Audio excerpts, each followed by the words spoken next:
Ooh, I'm gonna cut and edit. So I like that part. Okay, so first of all, thank you both for taking time to interview with me. So I'll let you guys tell a little about yourself first. Tell us your name and your credentials and how long you've been in the field. My name is Samantha. What do you think? I think it'd make more sense To like talk to you. Okay. Okay. Can we like start over then? Yeah. Sounds like it I probably shouldn't sit like that either. Like this. Yeah, I am not analyzing Okay.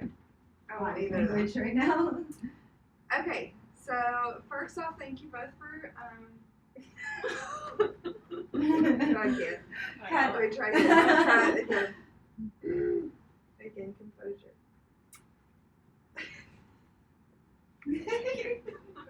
Okay. Thank you both for taking time to interview with me and for my class. So we'll just start off by you guys introducing yourself and telling us a little bit about your background and idea. My name is Samantha. I am a BCBA and I've been working at a center for about 3 years now, going on to my 4th year.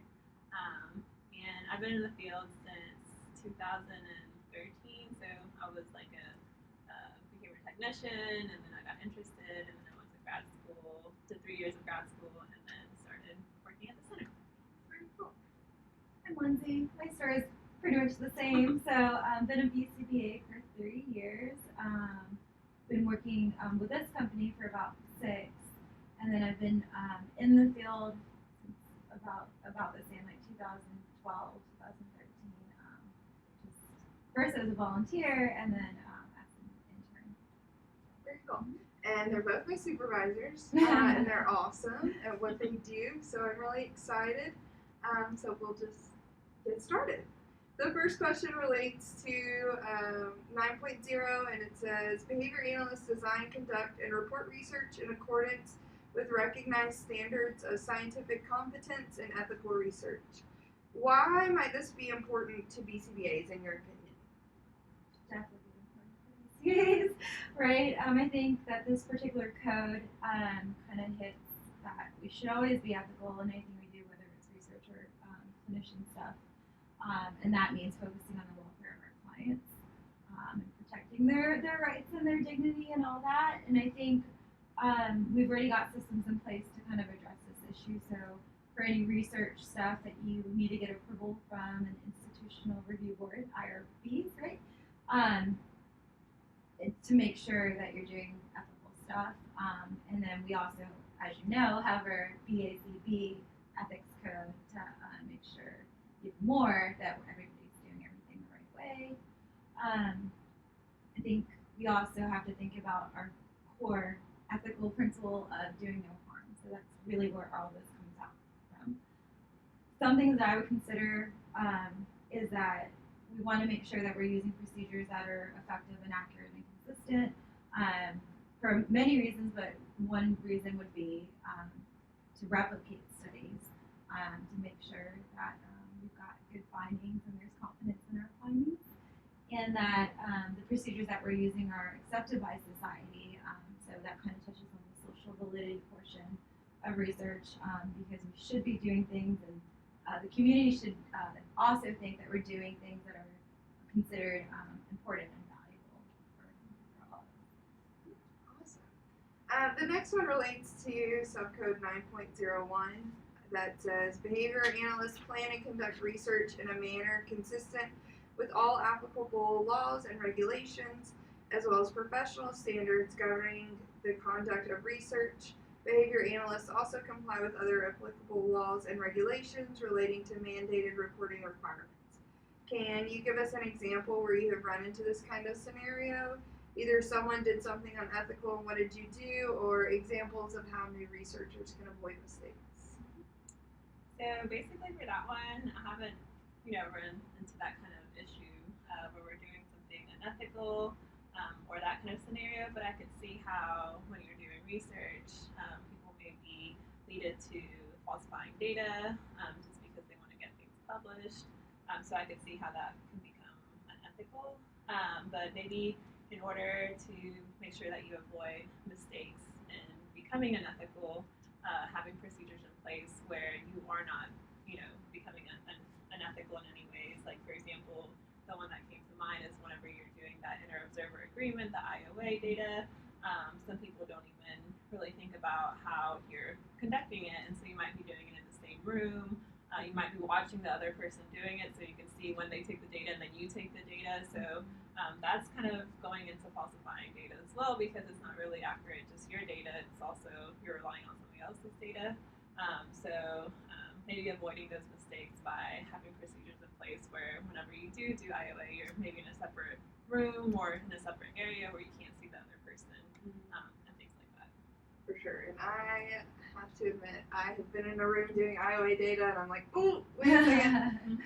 So that's a really good point to bring up. So the next question goes with 9.02 in the subportion B that says behavior analysts conducting applied research conjointly with provision of clinical or human services must comply with requirements for both intervention and research involvement by client participants. When research and clinical needs conflict, behavior analysts prioritize the welfare of the client. Please describe this process for you so that those of us who might be interested in research know what this might look like and what to look out for. Yeah. So for that one, I honestly, whenever I was in grad school, a lot of what the professors kind of guided us through it, and sometimes did some of the steps, especially whenever we had grants and things involved.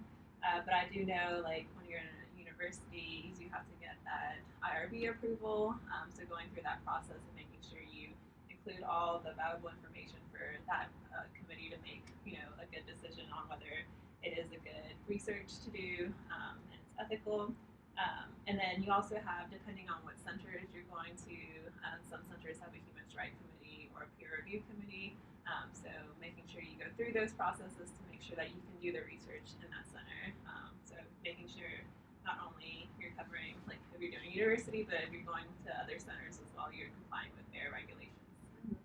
And we have one here that I enjoy going to, the PRC. It's really fun to go and see what everybody in the whole clinic is doing, not just our portion.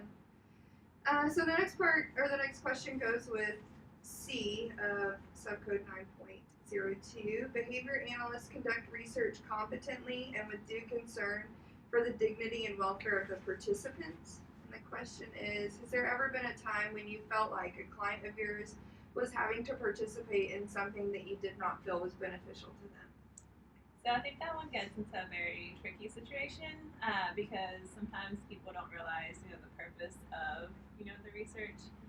So I could say that at first, whenever I was in grad school, one of the students were doing a research project, and I was iffy on why that would be beneficial for the participant, because they were using irrelevant pictures, or they're using, for example, they were teaching them tags, but they were using words that were not even words. So how would that be something beneficial for the client in the long run? But once I knew more about the research, they were more looking at, like, the method of it. So they were looking at, like, using, expressive versus receptive, or just the process of the error correction procedure. So the purpose of the research was more finding a good method for that participant. So again, in the long run, it was good for them, right, even though they had to use these irrelevant pictures just to, take out those biases and those variables that could confound why one method would work compared to the other method. So I haven't really found anything that would not be beneficial to the participant, but I could see how some people might see it as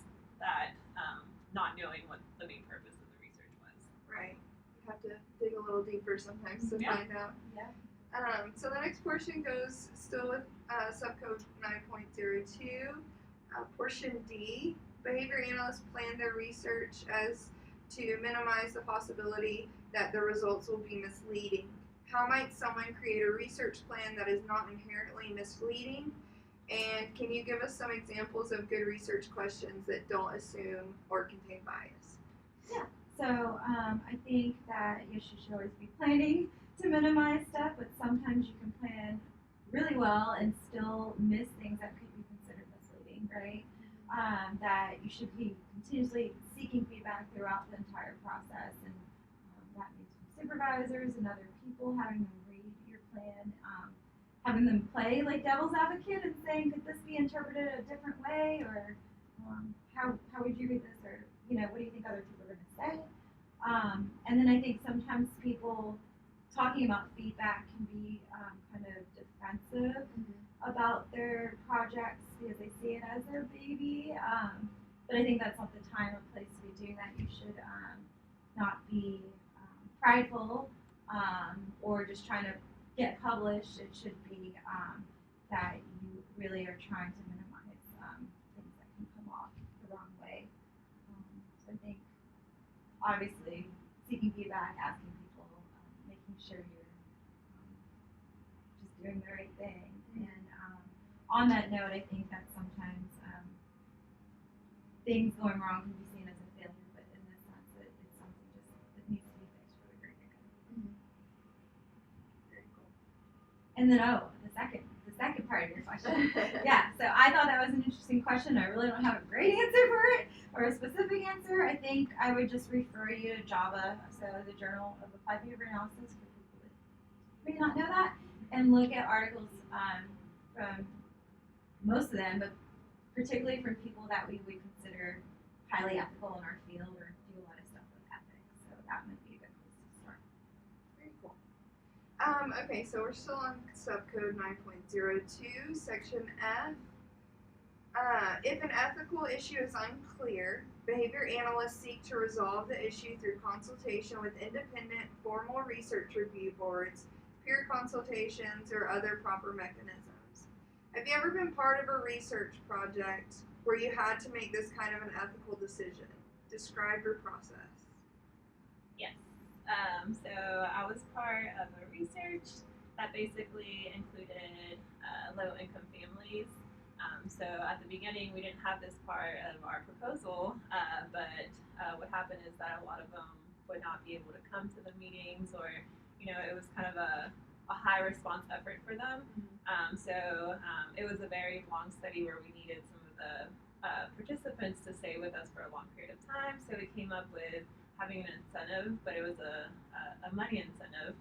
So you have to kind of think about making sure that you have procedures in place to be able to be ethical about that, and not providing money and in a way that it was more of like now you really have to be in the study because now we're providing money for you.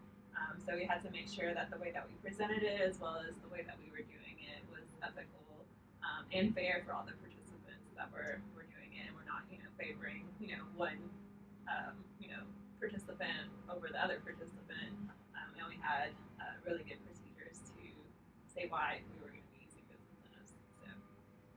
So, part of the question is that making sure we have to go back into the IRB approval and all that kind of stuff to make sure the community as a whole thought of it as something that would be ethical, not just us, but getting it approved. Right.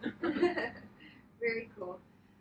Okay, the next part goes with G. Behavior analysts only conduct research independently after they have successfully conducted research under a supervisor in a defined relationship. What was your primary research topic and population? And if you did branch out on your own research, can you give us any advice that you might feel is important? Yeah, so for me, my primary research topic was kind of like family training in general, so with parents. Basically, I speak both English and Spanish, so I kind of branched out to the Spanish-speaking families. I've never branched on my own in terms of outside of my grad school experience, but we did have to do our own project. So I did this big project with one of my professors that included a lot of family training. And so in my project, I kind of branched out with the same kind of methods. It was a pyramidal training idea. So I did that instead of with parents, like Spanish-speaking parents, I did it with siblings. So it's the parent, the sibling, and doing that kind of pyramidal training. So I still kind of stayed in the same topic, but it was a different kind of area for sure.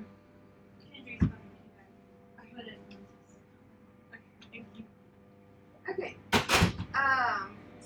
Subcode 9.03, behavior analysts inform. We might want to wait until that. I was like, Yeah, you can cut that couple part out. distractions. I can tell you a little bit about, like, I have research, but it's, again, very limited. What's the same for room? So I had a project too, but it was under, the guidance of my supervisor, and it did not branch out after that. But the project that I did was looking at increasing procedural integrity within the clinic using an independent group contingency. So providing basically rewards to staff if they met a certain degree of correct responding for certain procedures. So that was interesting. It was a big project, and we didn't get the effects that we wanted to be published.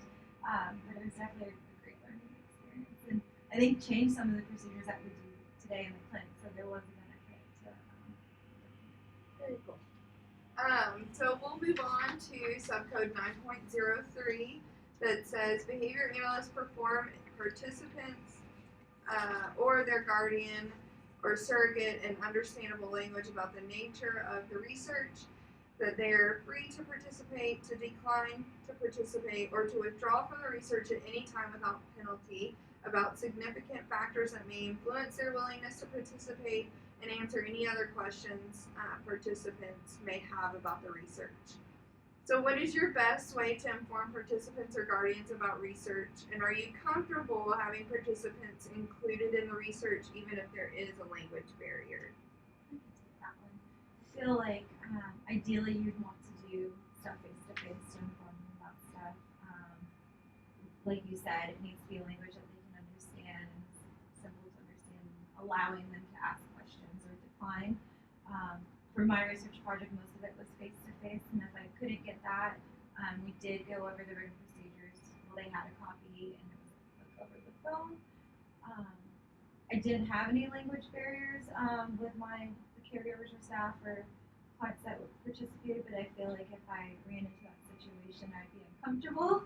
I could see a lot of things going wrong, so I would seek out someone that could translate as far as informing and making sure that they understand the procedures in some way.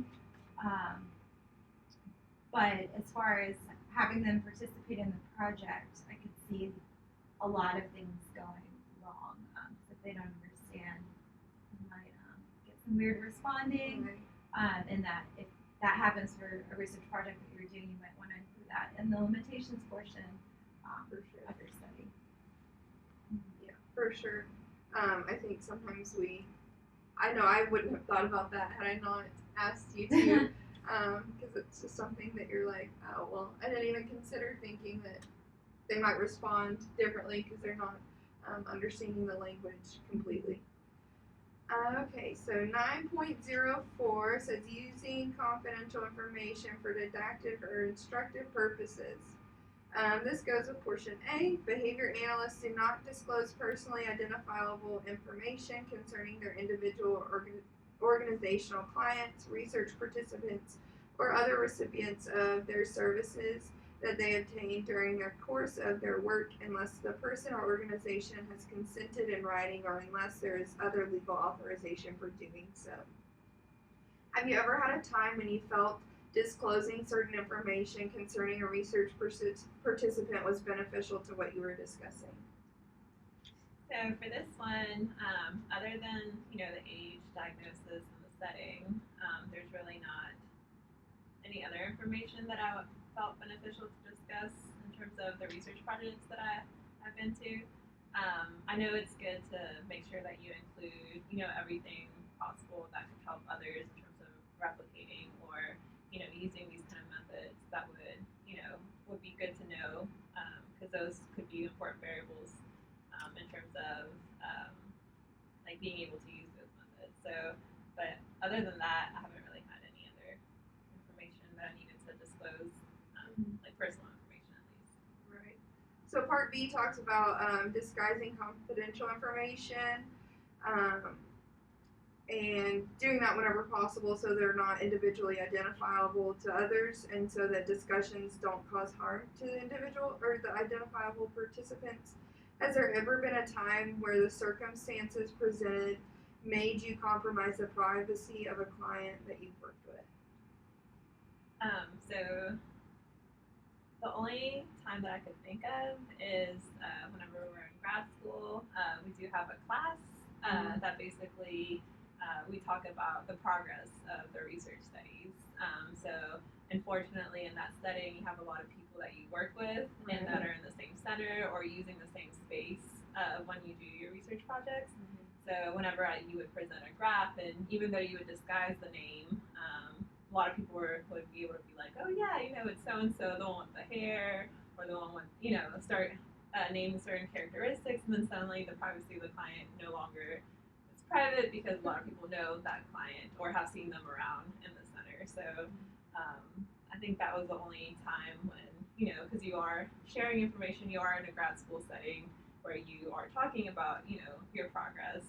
So it gets a little bit complicated, especially because all of them know you and know what you're doing and see you on a daily basis. So. Right. Okay, so the next part, subcode 9.05 talks about debriefing. Can you tell us what debriefing with the participant entails? Yeah, I think it's a pretty straightforward answer. So obviously before the study begins, you want to let your participants know that a debriefing will occur at the end. And I think typically the function of this debriefing is if you, like for some studies, it's important to withhold information so it doesn't influence your responding. So you don't really tell them the true purpose, which could be, I guess, also known as a deceptive kind of study. It sounds like in behavior analysis we don't do that often, but that would be information that you'd want to give them at the end of the study so they kind of have full knowledge of what everything was and they got a chance to ask questions. So at the end of the study, you would do a debriefing and give them information that you didn't give them in the beginning and give them an opportunity to ask questions. So basically, they don't feel like you're being dishonest or sneaky when the results come out. And I believe you would do this whether or not it was a deception or deceptive study. So you can give that opportunity to your participants to know what it was about and what came out of it and all that. So. Very cool. Subcode 9.06 talks about grant and journal reviews. It says behavior analysts who serve on a grant review panels or as manuscript reviewers avoid conducting any research described in grant proposals or manuscripts that they reviewed except as replications fully crediting the prior researchers. Does this include research that was started prior to reviewing the grant proposal? So I would answer yes, in the sense that you want to make sure, like, I know, like, maybe you're, doing a research that's very similar to the one that you're reading in a manuscript that you're reviewing or a grant that you're reviewing, but honestly, like, two different, researchers will think differently and do things differently, and so you just want to make sure that you are not, taking the techniques that you read and then suddenly applying it to your research, especially if they're very similar. But it's really important whenever you do take that role as a reviewer to not kind of take those ideas because just because you have a chance to read them doesn't mean you have a chance to take their ideas. But maybe you can collaborate with that person and say like, hey, like I really like how you did this. I'm doing something similar, and then maybe you can get something out of that, and making sure then maybe citing them because they had that idea. But yeah, I would definitely include it. Well, that brings us to our next point. Do you feel like plagiarism is an issue that is prevalent within behavior analysis? I think Sam kind of hit that a little bit, is that, I guess to answer the question, I think a lot of the written stuff that we know, like copy and pasting, or paraphrasing, but I think unintentionally for thoughts and ideas that, especially when you're doing research, you're reading so many articles that have to do with the topic of your choice, that sometimes it can be hard to pinpoint where you got those ideas, so you may unintentionally be plagiarizing.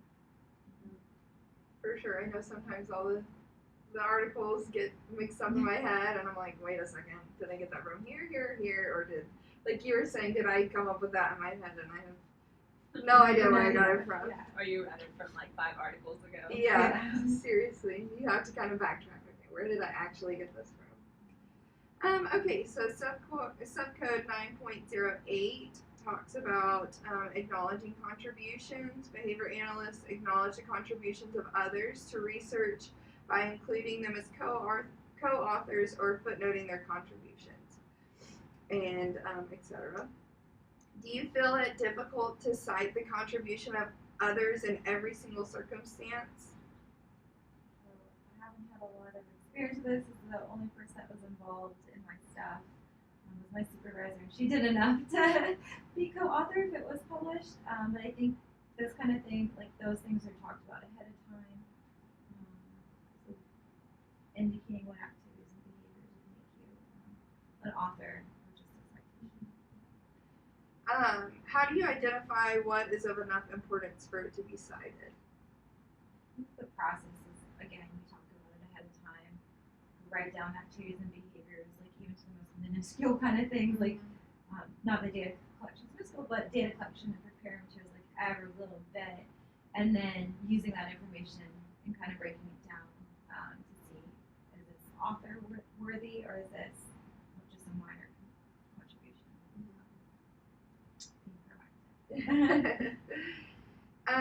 Okay, so our last question goes with 9.09, talking about accuracy and use of data.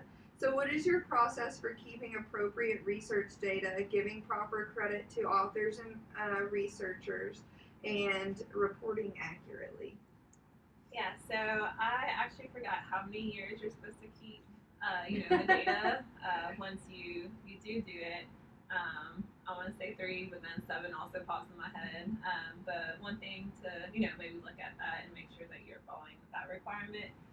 But also, like, if you ask for, like, a grant or anything like that, maybe they have their own requirements in terms of how long they want to, keep, not, like, the materials and stuff, but, like, the actual data and all that information. And then in terms of giving proper credit to the other authors, like Lindsay said, it's kind of establishing it from the beginning and making sure you do have a process for that to where it says very clear cut that if you do this, this is what you're going to get as a co-author. Or if you just do this, it's just a footnote. Or even when you do this, you don't even get to the paper. But having that from the beginning and following through with that, because if you don't follow through, then there's going to be people that are going to be offended because you said from the beginning that if I do these things, you would put me as an author. So, and then in terms of reporting accurately, just making sure you have, the appropriate, program, or you're using the appropriate data analysis to, kind of summarize your data, and having other people look at it too, and making sure that you're looking at it correctly, because maybe you're we've always talked about FAs and looking at it as, oh yeah, this looks like a clear function, but maybe for some other people it might not be so. So getting feedback, and making sure that you do report, the findings the most accurately to your knowledge and your supervisor's knowledge and everybody's knowledge, just to make sure that what you publish is actually true and not, made up. Yeah, perfect. Well, that's all the questions. So again, thank you both so much for taking the time to sit and answer some questions with me. Cool. Okay. Watch, I'm gonna click on this and it's not gonna be recording anymore. Just thinking that. Nope, we're good. Okay.